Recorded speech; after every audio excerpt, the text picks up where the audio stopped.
Today we will learn lesson 1, what is tort.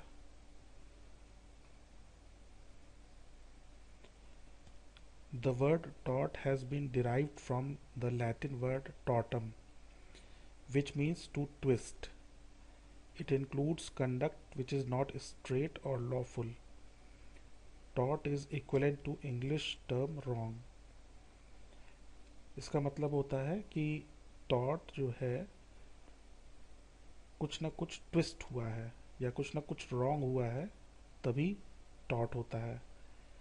यानी कि कोई ना कोई लॉ में मिस्टेक हो गई हमसे, या हमने कुछ गलत कर दिया, तो वो टॉर्ट की श्रेणी में आता है। टॉर्ट मीन्स होता है सिविल रॉन्ग। इसका डेफिनेशन देख लेते हैं।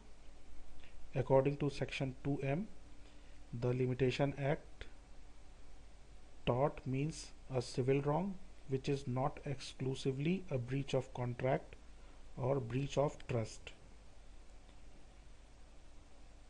इस डेफिनेशन से जो एलिमेंट्स हमारे निकल के आ रहे हैं टॉर्ट के, वो हैं 3 एलिमेंट्स हैं। फर्स्ट है tort is a civil wrong. Second है this civil wrong is other than mere breach of contract और ब्रीच ऑफ ट्रस्ट। तीसरा है the remedy for such civil wrong is an action for unliquidated damages. अब ये unliquidated damages क्या है? Unliquidated damages होता है जैसे कि डैमेजेस मतलब हो गया कंपनसेशन, और अनलिक्विडेटेड मीन्स जो पहले से डिटरमाइंड ना हो। It means it is not pre determined, यानी पहले से तय ना किया गया हो। और ये जो अनलिक्विडेटेड डैमेजेस है, ये कोर्ट तय करती है। It is decided by the court. So अलग अलग एलिमेंट्स जो हैं, अब इनको डिटेल में देखते हैं। पहला एलिमेंट है tort is a civil wrong. हम ये कहते हैं कि टॉर्ट एक सिविल रॉन्ग है। रॉन्ग कै तरह के होते हैं? 2 तरह के होते हैं, एक सिविल एक क्रिमिनल। तो टॉर्ट कैसा रॉन्ग है? Tort is a civil wrong. वैसे इसमें लिखा भी है there are 2 categories of wrong, civil wrong and criminal wrong. Tort is a civil wrong. इसकी प्रोसीडिंग जो होती है, proceeding of civil wrong is different. Here injured party, it means plaintiff, brings an action against wrong doer, जो कि defendant कहलाता है। In civil cases remedy is damages और compensation. Civil cases में जो है ज़्यादातर जो इसमें कोर्ट तय करती है वो डैमेजेस या कंपनसेशन के फॉर्म में प्लेंटिफ को मिलता है, जिसको हर्जाना बोलते हैं। प्लेंटिफ होता है वादी, यानी जो केस कर रहा होता है, और जो प्रतिवादी होता है वो कहलाता है डिफेंडेंट। सो इससे मुझे ये पता लगा कि इसमें डैमेजेस या कंपनसेशन मिलता है। On the other hand, proceeding for civil wrong is carried out by state against wrongdoer because it is assumed that because of crime whole society suffers. In this, justice is administered by punishment. It may be from simple imprisonment to capital punishment. जैसा कि हमने पहले ही बताया कि criminal wrong जो है वो state लेकर के आती है, यानी स्टेट जो है एक पार्टी होती है उसमें। क्यों? क्योंकि क्रिमिनल रॉन्ग जो हुआ है उससे क्या होता है, होल सोसाइटी, पूरी सोसाइटी हमारी प्रभावित होती है। इसलिए उसमें स्टेट रॉन्ग डूअर के अगेंस्ट में केस लेकर के आती है। Then in case of both civil and criminal wrong, remedy for both civil and criminal will be available concurrently. It means कि अगर किसी के साथ civil as well as criminal wrong, दोनों तरह का रॉन्ग होता है, तो वो दोनों तरह की रेमेडी के लिए कोर्ट जा सकता है। इट मीन्स कि वो सिविल का सूट अलग फाइल कर देगा और क्रिमिनल का सूट अलग फाइल कर देगा। जैसे कि इन केस ऑफ एक्सीडेंट, अगर गाड़ी को भी डैमेज हुआ और उसको जो है जान माल की भी हानि हुई, तो इस केस में दोनों तरह से डैमेजेस वो ले सकता है। उसके लिए उसको अलग अलग प्रोसीडिंग करनी पड़ेगी, सिविल और क्रिमिनल के लिए। देन अब हम देखते हैं जो हमारा नेक्स्ट एलिमेंट है, जो कि बताता है कि tort is not mayor breach of contract और ब्रीच ऑफ ट्रस्ट। इसमें हम लोग एलिमिनेशन का प्रोसेस इस्तेमाल करके ये पता करते हैं कि टॉर्ट है कि नहीं। एलिमिनेशन मतलब होता है कि एक एक करके इसमें से छांटना शुरू करते हैं। We can find tort by process of elimination. First we have to see wrong is civil or criminal. If it is civil wrong, then we have to see whether it is breach of contract or trust. If it is not breach of contract or trust, then it is tort. अब इस elimination के process में हमने देखा कि पहले तो ये देखना है कि ये सिविल है जो रॉन्ग हुआ है या क्रिमिनल है।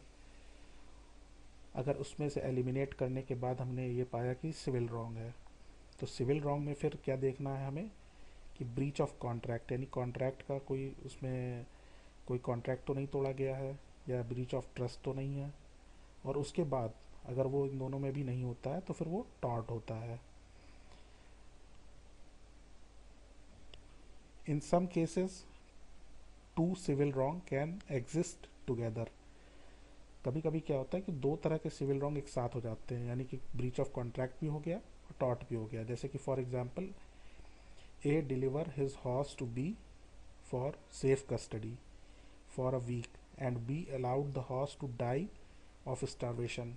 Here we have committed two wrongs. One is breach of contract of bailment and other is negligence under tort. Here A have two options, that he can claim damages for breach of contract or for the negligence under tort. He cannot claim damages for both concurrently. अब जैसा कि इसमें देख रहे हैं हम लोग कि अगर उसके साथ दो चीज़ें हो गई, जैसे कि उसने एक हॉर्स को ए ने एक हॉर्स को बी के पास सेफ कस्टडी में छोड़ दिया, लेकिन बी ने उसका ध्यान ठीक से नहीं दिया, जिसकी वजह से भूखा होने के कारण हॉर्स की डेथ हो गई। तो इसमें breach of contract of bailment भी है और नेग्लिजेंस है टॉर्ट के अंदर। लेकिन अब ए जो है बी को दोनों के लिए नहीं, कंपनसेशन के लिए नहीं क्लेम कर सकता है। इट मीन्स कि उसको एक ही चीज़ के लिए कोर्ट में केस लाना पड़ेगा। He can move to court for only one case, either contract of bailment के ब्रीच में जा सकता है या नेग्लिजेंस में जा सकता है। एक साथ वो दोनों का क्लेम नहीं ले सकता। देन हमारा तीसरा एलिमेंट जो है वो है remedy is an action for unliquidated damages. Remedy मतलब नुकसान की जो भरपाई होती है वो अनलिक्विडेटेड डैमेजेस के फॉर्म में होती है। अनलिक्विडेटेड डैमेजेस जैसा कि पहले भी बताया था मैंने कि इसमें जो है प्री डिटरमाइंड कोई भी चीज़ नहीं होती, यानी कि इसमें जो है जैसा कि लिखा हुआ है, liquidated damages means damages which are pre determined agreed by the party. Normally breach of contract में जो है डैमेजेस लिक्विडेटेड होता है। अनलिक्विडेटेड डैमेजेस जो कि कोर्ट द्वारा डिसाइड होता है। Unliquidated damages means damages decided by the court. It is an discretion of the court. Unliquidated damages are paid by wrongdoer to the injured party in case of tort. Unliquidated damages जो भी तय होता है court के द्वारा, वो जो गलत करने वाला रॉन्ग डूअर है वो पे करता है किसको, अग्रीव्ड या इंजर्ड पार्टी को। Now we will learn nature of tort. The nature of tort can be understood by distinguishing between tort and crime, tort and breach of contract और ट्रस्ट। तो सबसे पहले हम देखते हैं टॉर्ट और क्राइम में क्या डिफरेंस है। टॉर्ट जो है प्राइवेट रॉन्ग है, it belongs to individuals while crime is public wrong. It belongs to society at large. Tort is less serious, crime is more serious. Tort में जो है injured party plaintiff takes action, और जैसा कि crime में हमने पहले भी देखा था कि स्टेट इसमें एक्शन लेता है, यानी गवर्नमेंट इसमें एक्शन लेती है। टॉर्ट सिविल प्रोसीडिंग्स होते हैं सिविल कोर्ट में, और क्राइम के केस में क्रिमिनल प्रोसीडिंग्स होता है क्रिमिनल कोर्ट में। टॉर्ट के केस में रेमेडी डैमेजेस और कंपनसेशन के फॉर्म में होती है, और क्राइम में रेमेडी जो है पनिशमेंट के फॉर्म में होती है, जो कि इम्प्रिजनमेंट या कैपिटल पनिशमेंट, जैसे कि उसको जेल हो जाना या डेथ पेनल्टी दे देना, इस तरह की सज़ा या पनिशमेंट होता है क्राइम में। नाउ टॉर्ट को हम देखते हैं ब्रीच ऑफ कॉन्ट्रैक्ट से कैसे ये डिफर है। टॉर्ट में duties imposed by law on all the people, सभी लोग इससे बाध्य होते हैं टॉर्ट के केस में। मगर ब्रीच ऑफ कॉन्ट्रैक्ट के केस में क्या होता है, जिन दो पार्टीज के बीच में एग्रीमेंट हुआ होता है या कॉन्ट्रैक्ट होता है वही इससे प्रभावित होते हैं।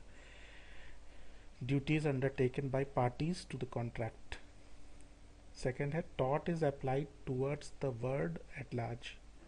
टॉर्ट जो है हर जगह अप्लाई है पूरे वर्ल्ड में, लेकिन इसमें क्या होता है, parties to the contract can sue according to the privity of contract. Privity of contract के सिद्धांत के हिसाब से जो है पार्टी, जो कॉन्ट्रैक्ट में पार्टी है वही एक दूसरे को स्यू कर सकती है, यानी केस ला सकती है। इसमें स्ट्रेंजर्स पार्टी नहीं हो सकता। So in case of tort damages are unliquidated, it means not predetermined, जिसको हम लोगों ने पहले भी डिस्कस किया हुआ है। ब्रीच ऑफ कॉन्ट्रैक्ट में डैमेजेस आर लिक्विडेटेड और प्रीडिटरमाइंड। इसी तरह से हम देखते हैं टॉर्ट और ब्रीच ऑफ ट्रस्ट में क्या डिफरेंस है। टॉर्ट में क्या होता है, any injured individual can claim compensation, जबकि ब्रीच ऑफ ट्रस्ट में beneficiary of trust can claim compensation. Tort के केस में justice is administered by civil court, और इसमें क्या होता है ब्रीच ऑफ ट्रस्ट में justice administered by court of chancery. Tort जो है it is a part of common law, breach of trust it is a part of law of property. और ज़्यादातर अब ब्रीच ऑफ ट्रस्ट ज़्यादातर applicable नहीं होता है, मगर ये किसी इंडिविजुअल प्रॉपर्टी से रिलेटेड हुआ करता था, जो कि अब ज़्यादा यूज़ में नहीं है। Now next big question is it law of tort और is it law of torts. तो हम देखते हैं कि क्या ये टॉर्ट है या टॉर्ट्स है। तो इसमें दो अलग अलग मानने वाले लोग हैं इसके। जैसे कि पहला है, is it law of tort, it means wrongful act should be treated as tort. All the wrongful act, ubi jus ibi remedium, where there is a right there is a remedy. This is based on generalization. Winfield was supporter of this theory. According to this theory, injured party can bring the action in the name of tort itself, not in the name of specific subspecific tort like assault, battery, defamation, etc. This theory against any specific title. This theory is of broader view because new torts are recognized and it is continuing process. Basically इसमें क्या है कि जो है इसमें सारे तरह के टॉर्ट को एक ही तरह का टॉर्ट माना गया है, और बोला गया है कि आप अगर कुछ भी आपके साथ होता है, असॉल्ट, बैटरी, डिफेमेशन या कोई भी चीज़, तो आप एक टॉर्ट अपना केस ला सकते हैं टॉर्ट में, यानी कि अलग अलग आपको किसी टाइटल के साथ केस लाने की ज़रूरत नहीं है। इसके अगेंस्ट में दूसरी थ्योरी जो है वो कहते हैं कि ये टॉर्ट्स अलग अलग हैं, यानी कि सबके टाइटल्स के हिसाब से अलग अलग। जैसे कि it means there are only a number of specific wrong, Beyond this, a person cannot be held liable. Salmon preferred this theory. According to him, every tort have a specific title and every tort belongs to pigeonhole. Injured party or plaintiff can bring action only if wrong belongs to any pigeonhole. If wrongful act does not belong to any pigeonhole, then he cannot bring action. This is also known as pigeonhole theory. ये short answers में बहुत पूछा जाता है pigeon-whole theory. इसमें क्या है कि जैसे कि कबूतर के घोंसले होते हैं छोटे छोटे, तो उसमें क्या है कि उसको अलग अलग टाइटल दे दिया गया और बताया गया कि सिर्फ इतने ही तरह के टॉट हो सकते हैं। अगर इसके अलावा किसी टॉट में कोई भी चीज़ होती है तो वो टॉट में कवर नहीं होगी। यानी हर एक पिजन होल को एक टॉट का नाम दे दिया गया और इसको यानी इसके स्कोप को लिमिटेड कर दिया गया। तो in conclusion we can say both the views are correct. It is only the angle by which one is observing. In broader view it is law of tort and in narrower view it is law of torts. So in conclusion, जैसे कि हम लोगों ने देखा कि broader view में it is law of tort and in narrower view it is law of torts. Thank you. Please like this video and don't forget to subscribe this channel. It is totally free. Thank you.